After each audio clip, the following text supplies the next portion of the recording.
enlightenment of life, an awakening. There comes a day when you suddenly pause in the rush of life and ask yourself, why am I living? Not to make as much money as possible, not to compete or outdo others, not to accumulate countless things, only to let them all go one day. Perhaps we are here to understand, to awaken, and to live a life that is not wasted. One life, a short dream. Birth, aging, sickness, death. That is a path no one can escape. You may be wealthy, but you will still grow old. You may be successful, but you will still fall ill. You may have everything, but you will still leave it all behind. This life is like a dream. Yesterday, we were laughing together. Today, we may already be apart. Some people were with us in the morning, and by evening they are just a memory. And yet we still live as if we will be here forever. Human beings, trapped in materialism, we throw ourselves into life. For food, for clothes, for a better life. But how much is better enough? The more we have, the more we want, the more we achieve, the less satisfied we feel. Like a turtle struggling in the mud, the more it fights, the deeper it sinks. We think we are moving forward, but in truth, we are being pulled down. When we close our eyes, everything stays behind. Only one thing follows us: how we have lived. 3. A second life, the inner life. There is another path. Not the path of accumulation, but the path of letting go. Not the path of competition, but the path of understanding and compassion. This is when a person begins to see material things lightly, turn inward, live mindfully in each moment. A person may not be rich, but their heart is peaceful.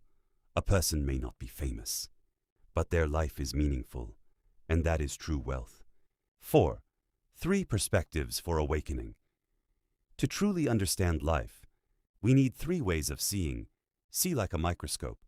To perceive the truth clearly, life is as brief as a flash of lightning. Nothing lasts forever.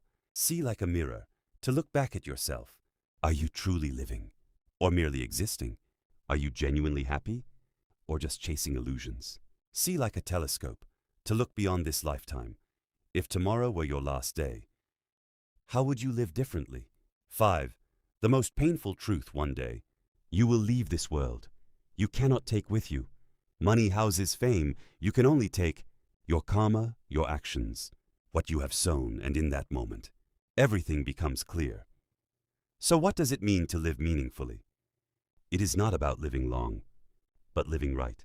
Not about having more, but giving more. Not about standing out, but awakening. A meaningful life is knowing who you are, knowing what you are doing, knowing where you are going, and most importantly, living each day with a pure heart. 7. Enlightenment, not escaping life. Enlightenment is not about avoiding the world. It is living in the world, but not being swept away by it. Having everything, but not being attached. Loving, but not clinging. It is a state of peace, freedom, clarity. 8. Final message. Time waits for no one. A day passes, and it never returns. If you understand this today, do not wait any longer. Live a little slower, a little more genuinely, a little more mindfully, because in the end, the meaning of life is not in how much you have, but in who you have become. Conclusion. Life is just a short journey, but within that journey, you can choose to live unconsciously or mindfully, to live selfishly or with love, to drift aimlessly or live with purpose. And it is that choice that creates the meaning of your life.